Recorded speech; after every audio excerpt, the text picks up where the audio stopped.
In today's video, I'm going to be explaining why Kai Sotto declared for the NBA draft this year, 2022. This is huge news because a lot of people thought he would be taking a second year in Australia because he's still kind of young and still needs to develop. But there's actually very good reasons why he's going to take this jump to the NBA, and I think that he's going to be drafted probably late first round and maybe early second round. So one of the things that the NBA is really well known for right now is their screen and roll, and with Kai Sotto, when he's attacking the rim hard, as we see here, he can actually finish quite strong. Also, if he's on a team that has a lot of these screen and roll plays, we actually see these plays a lot with the Toronto Raptors. With Chris Boucher in this situation, we can actually see this potentially with Kai Sotto with the Toronto Raptors as well, and I personally believe that the Raptors may pick him up. Something that's kind of dead in the NBA is the low post skills, and this could be something that Kai Sotto could really thrive in. If he continues to get stronger, he can start banging around with actual NBA players. He has the aggressiveness and will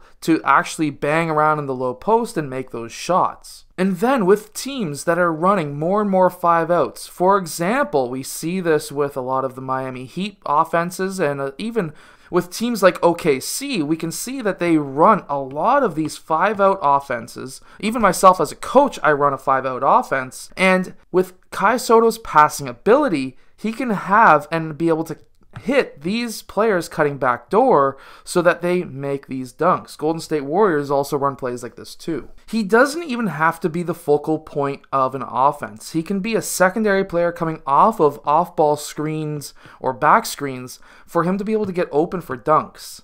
That's what we see here. He's out near the point, and he's got a player who sets a back screen on him, and he cuts essentially back door. If a team runs with almost like a double post style action, where maybe even the Toronto Raptors could do this too with Precious Achiuwa as well as Chris Boucher, as well as Kai Sotto with his long wingspan, we could definitely see this as a benefit in the NBA and for the Toronto Raptors.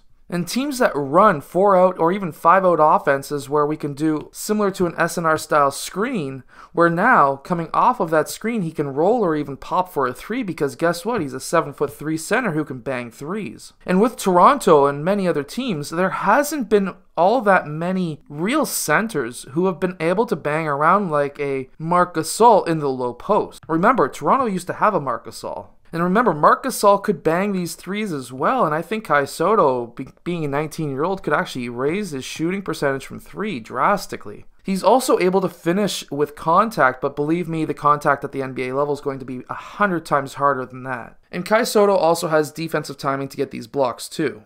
But the main reason as to why Kai Sotto declared for the NBA draft is most likely this reason. At 19 years old, he is still a teenager, which means that the teams that are looking for youth, they are going to be more susceptible to picking him rather than when he's 20. 20 is kind of a barrier right now. Teams want to go younger because they want to develop players into the type of player that they need 4 years from now. We see this with the Raptors. We see this with San Antonio, where they pick extremely youthful players. San Antonio might actually be another option for Kai Sotto as well, because they pick extremely youthful players just so that they can develop them into the type of player that they need.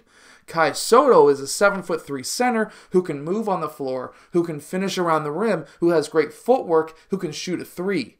Those are things that are taught at usually a high level, and he's got that as a 19-year-old. He doesn't have the strength or speed yet, but that can come. That's easy to train. I hope that this video kind of explains why he's going to be in the NBA draft and why I personally believe he's going to be picked. I hope that you've enjoyed today's video. If you have, hit that like button, subscribe, and I'll see you guys again next time.